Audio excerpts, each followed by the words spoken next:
अस्सलाम वालेकुम गाइस, की हाल चाल है। उम्मीद करती हूँ सब ठीक ठाक होंगे। तो अल्हम्दुलिल्लाह मैं भी ठीक ठाक हूँ। तो सब तो पहले मेरे चैनल ਨੂੰ सब्सक्राइब करो तो लाइक करो तो वीडियो ਨੂੰ कमेंट करो। हाँ वीडियो छाड़ते बजड़ा नहीं तो आज मैं वेखना कि मेरी बेगम साहबा आते इतने गोया थप्पणी है तो घद ते मालूम होता पियो सी गोया वो पिया गोया ठीक हो गया। उस तो इलावा सारी घद ते गोया। ये मेरा छोटा पुत्र बैठा है, मेरी बेगम साहबा वो नुकरे लगिया बैठिया ठीक हो गया। सारी हवेली है ना खुली हवेली ते बिल्कुल रिहायश घट होंगी। साइड वैसे टुरते फिरदे तो धुप जलते मेरा पुत्र बैठा खेड़ता। यूसुफ खान की करदा ते की दवदे मेरे निक्के पुत्र ने तो बुलाया चा आप जाते गोया तपदी वधिए ए मैं तुहानू हुण वेख्या ना भी करदी के वधिए केड़े कम्मा च राजी है। सवेर दी तू के करदी केड़ी वीडियो बनाई रही जरी इधर तशरीफ ले आओ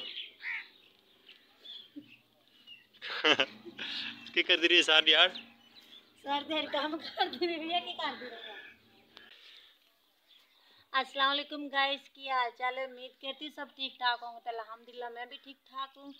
तो सब तो पहले मेरे चैनल ਨੂੰ सब्सक्राइब करो तो लाइक करो तो वीडियो ਨੂੰ कमेंट करो। हाँ कमेंट करके दसा करो कि मेरी बेगम साहबा वीडियो सही बने या गलत बने किवें सानू गाइड भी किया करो पूरा ते ਇਹ ਵੇਖ ਲਓ ਵੀ ਤੁਹਾਨੂੰ ਲਾਈਕ ਕਰਦੇ ਸਬਸਕ੍ਰਾਈਬ ਕਰਦੇ ਡਰ ਲੱਗਦਾ ਤੇ ਅਸੀਂ ਇਹ ਲੋਕੋ ਅਸੀਂ ਥਾਪਨੇ ਆ ਵੱਧ ਇਹਨਾਂ ਨੂੰ ਸਕੈਨੇ ਆ ਵੱਧ ਇਹਨਾਂ ਨੂੰ ਵੇਚਦੇ ਆ ਤੇ ਵੱਧ ਜਾ ਕੇ ਪੈਸੇ ਲੈਨੇ ਆ।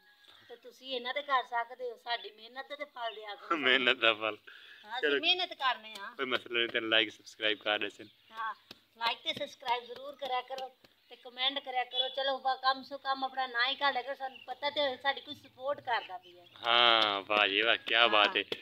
जेल्लै तू मेहनत करदी हो तेन बड़ी चंगी गल्लां आंदियां ना। हाँ मैं कम से कम मेरी सपोर्ट करे मैंने पता लगे कि मैं मेहनत की तो कोई तो फल मिला है। हाँ तो जो तुसी सपोर्ट ही नहीं करते लाइक ही नहीं करते सब्सक्राइब ही नहीं करते कमेंट ही नहीं करते सानू इन्ना फायदा की इन्ना कुछ करन दा।